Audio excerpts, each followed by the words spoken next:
Welcome to my channel. Today we are going to talk about 7 gruesome medieval torture methods revealed. Make sure to watch all the way to the end to find out what they are. Also, strapado is a form of torture that involves suspending a person by a rope or chain from a high place, usually a rafter or a tree limb. This barbaric practice involved cutting open the chest of a living person and removing their ribs to form the shape of wings. Breaking bones was a common form of torture used in the Middle Ages for a variety of purposes, including extracting confessions, punishing crimes, and deterring others from committing crimes. There are many different ways to break bones during this time period, and the specific method used often depended on the crime the person was accused of committing. This is a form of capital punishment that involves placing heavy weights on top of a person's body until they are crushed to death. This form of capital punishment was widely used in Europe during the Middle Ages. It involved tying up a person and then throwing them into water, usually a river or a lake. The person was typically weighted down with stones or chains to make sure that they did not float to the surface. The idea was that the person would eventually drown because they were unable to get air. Sometimes the victim was forced to inhale water before being submerged, making the process even more painful and quick. Drowning was considered a cruel and inhumane form of punishment, but it was seen as necessary to ensure that criminals were brought to justice. This form of execution was sometimes used in ancient Rome and was also practiced in medieval Europe. What do you think about these punishments? Let us know in the comments below. Thank you for watching. Please subscribe for more content. In some cases, the person was placed between 2 large stones or pieces of wood and then crushed by a heavy roller. In other cases, the person was tied up and suspended from a crane or gallows, and then weights were dropped on top of them. The execution was often carried out in public as a form of deterrence. As the weights were dropped on the victim, they would cry out in pain and agony. Their bones would be crushed, and their muscles would be torn apart, as they were slowly crushed to death. One common method was to use a wooden or metal stake, which could be driven into the ground and then used to support the weight of a person's body as it was broken. Another method was to use a heavy weight, such as a rock or a log, which could be dropped on a person's limbs to fracture them. Whatever method was used, the pain inflicted on the victim was excruciating. Broken bones were often left untreated, which led to infection and, in some cases, the death of the victim. Even if the victim survived, they may have been left with permanent disabilities. The use of bone breaking as a form of torture declined during the Enlightenment period, which emphasized the importance of individual rights and the rule of law. However, it continued to be used in some parts of the world well into the 20th century. The victim was then left to bleed out slowly, which could take several minutes. It involved setting a person on fire and allowing them to burn to death. The execution was often carried out in public as a warning to other potential criminals. There were a number of different ways that a person could be burned at the stake. In some cases, they would be tied up and suspended by a rope from a crane or gallows. In other cases, they would simply be bound to a wooden stake that was planted in the ground. Once the victim was secured, they were set on fire either by having a torch or red-hot musket balls thrown onto them, or by having a red-hot musket ball run down a string and then shot directly into their mouth. The burning was a slow and painful process that could take several minutes to complete. Victims were often burned alive, meaning that they were conscious and aware of what was happening around them as they burned to death.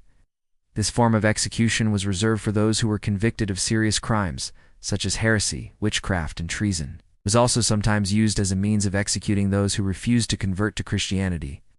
The origin of the blood eagle is uncertain, but it is believed to have been practiced by Germanic peoples during the Viking Age. The first written reference to the blood eagle appears in the Norse manuscript known as the Orkneyinga saga, which tells the story of a Norwegian chieftain who ordered one of his enemies to be killed in this way as an act of revenge. The blood eagle became popular among Germanic peoples due to its symbolic representation of the Norse god Odin, who is associated with wisdom, death, and the afterlife. It was seen as a way to honor Odin and demonstrate loyalty to the Norse religion. However, it is important to note that the Norse religion was never a state religion, and the practice of blood eagle was never widespread. The vast majority of Norsemen never participated in such rituals, and the accounts of blood eagle are relatively rare. Despite its gruesome nature, the blood eagle continued to be used as a form of torture and execution throughout the Middle Ages, one of the most famous instances of blood. Eagle occurred during the reign of King Christian VIII of Denmark in the 11th century. Christian VIII was a ruthless ruler who sought to consolidate his power over the Danish kingdom. He used blood eagle and other forms of torture to punish those who opposed him and enforce his authority. The last recorded instance of blood eagle took place in Scotland in the 13th century when a group of Norsemen raided a Scottish monastery and killed several monks in this way. The victims' hands are tied behind their back. Weights are attached to their feet to ensure that their body hangs straight down. The person's knees are then bent and tied together, and a rope or chain is passed between their legs and over a pulley. The pulley is then used to raise the victim off the ground, suspending them by their knees. Weights are then tied to the person's ankles to make sure that they remain suspended. Strapado was often used to extract confessions or information from a person. The victim is suspended for long periods of time, sometimes for hours or even days. During this time, they are subjected to various forms of abuse, including beatings, sleep deprivation, and exposure to the elements. In some cases, the victim is also hung by their wrists instead of their knees. This form of torture is particularly painful because it puts a lot of pressure on the wrists and can cause severe damage to the bones and tendons. Strapado is a form of torture that has been used throughout history in many different cultures. It is a very effective way to inflict pain and suffering on a person and can often result in serious injury or even death. Please like and subscribe to our channel for more videos. What comes to your mind when you hear the phrase medieval times? Knights in armor, kings and queens ruling over their land, peasant life, churches, and most importantly. 7. The thumb crusher. This is a simple hand-operated torture device used mainly to punish thieves. It was also known by names such as the thumb blaster or the thumb squeezer. It looks like a wooden board with two metal clamps that were designed to securely hold a person's thumbs in place. In some cases, it was used to crush only one thumb, while in others, both thumbs were squeezed at once. The thumb crusher was usually employed as punishment for stealing small items. The thief's thumbs were placed in the clamps, and then the operator started crushing them.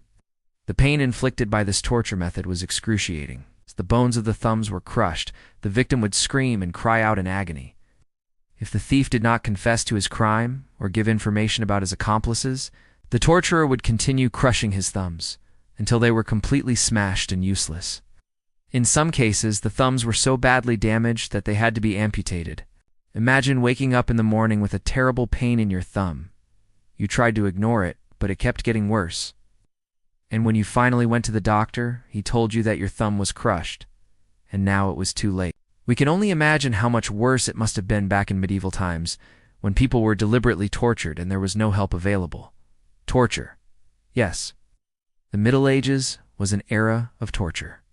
Torturers had plenty of techniques up their sleeves and would stop at nothing to extract confession or information from their victims. Some of these methods were practiced as late as the 20th century. Today, we are going to unmask the horror and reveal 7 gruesome medieval torture methods. Let's get started. Number 6. Strapado, also known as Palestinian hanging. No. 5. Blood eagle. One of the most gruesome and terrifying forms of torture ever devised by man was the blood eagle. Number 4. Breaking the bones. No. 3. The execution by burning. This was a form of capital punishment that was widely used in Europe during the Middle Ages. Number 2. Crushed to death by weights. No. 1. Drowning. These are just a few of the many horrible things that people did to each other during the Middle Ages.